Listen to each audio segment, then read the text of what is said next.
नमस्कार, आप सुन रहे हैं कथा वाट पॉडकास्ट और आज की कहानी का शीर्षक है तेरे मेरे रास्ते। अर्जुन पूरे 5 साल बाद अपने घर अपने बड़े भाई करण की शादी में शामिल होने जा रहा था। मौसम सर्दियों का था। हल्की हल्की ठंड हो रही थी। सूरज धीमे धीमे इस धरती से विदा ले रहा था और अर्जुन बस में बैठा बाहर ठंड की चादर ओढ़े खेतों में ढलती शाम और बस में चल रहे गाने को सुनता हुआ अपने घर चला जा रहा था। और उस गाने ने उसे याद दिला दी अंजलि की। अंजलि उसके बचपन की दोस्त थी और अर्जुन ने सोच लिया था कि इस बार वो अपने दिल की बात अपने बचपन की दोस्त अंजलि से कह देगा। अर्जुन को इस ख्याल के साथ वो शाम बहुत ही हसीन लग रही थी और ऐसा लगता था कि हर तरफ, हर चेहरे पर और हर दिल में बस खुशी ही खुशी है।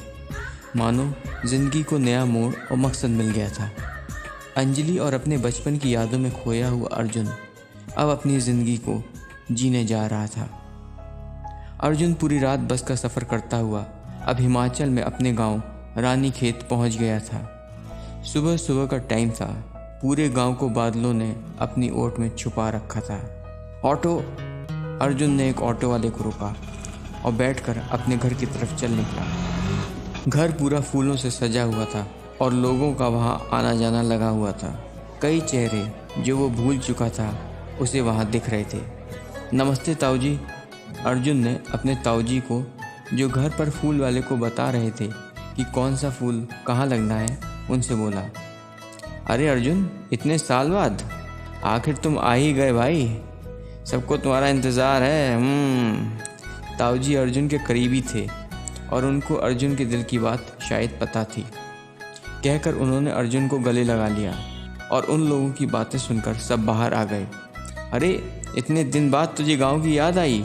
अर्जुन की मौसी बोली, जो शादी की वजह से आई हुई थी। सब लोग अर्जुन पर सवाल दाग रहे थे। अरे अर्जुन की माँ, तेरा लड़का तो बहुत हैंडसम हो गया है, इसकी भी शादी करा दे। अर्जुन की माँ की सहेलियाँ भी अर्जुन से मज़े ले रही थीं।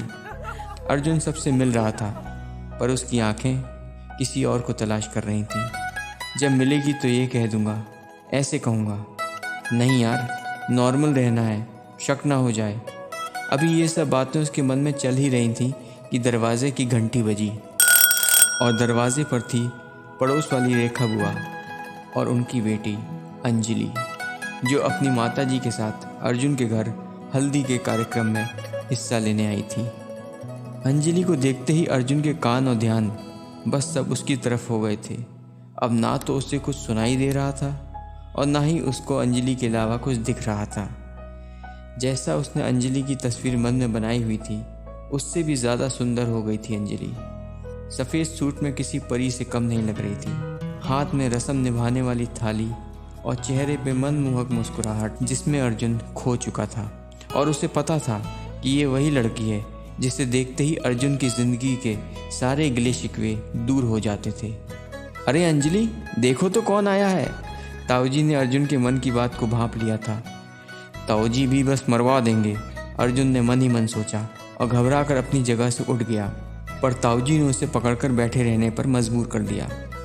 अर्जुन का दिल बहुत तेज़ तेज़ धड़क रहा था। वो उसके सामने आ गई थी।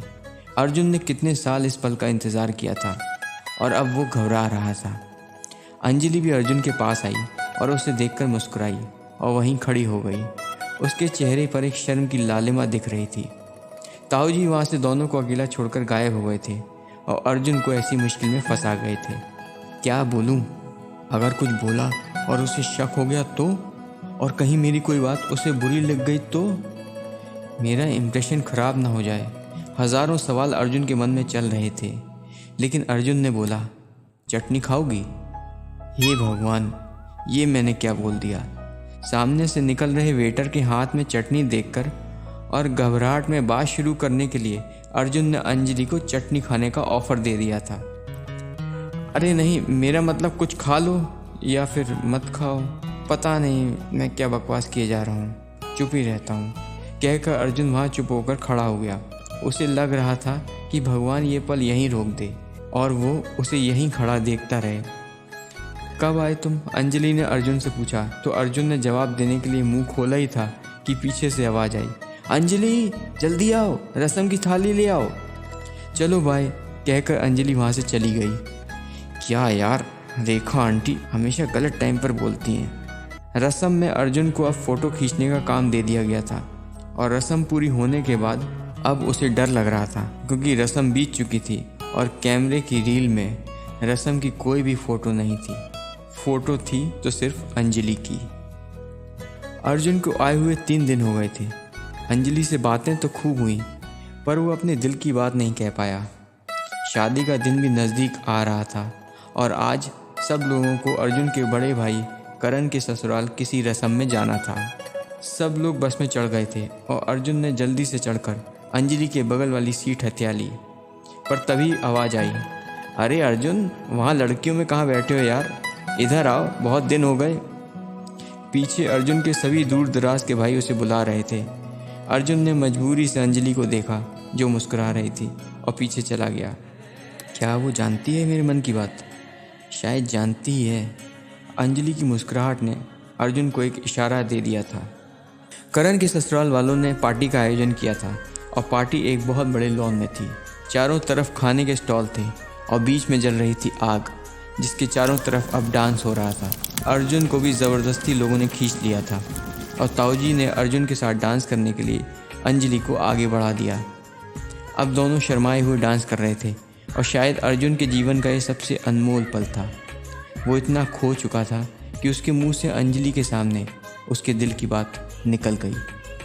ये मैंने क्या कह दिया? अर्जुन को होश आया पर अब उसे अंजलि के जवाब का इंतज़ार था।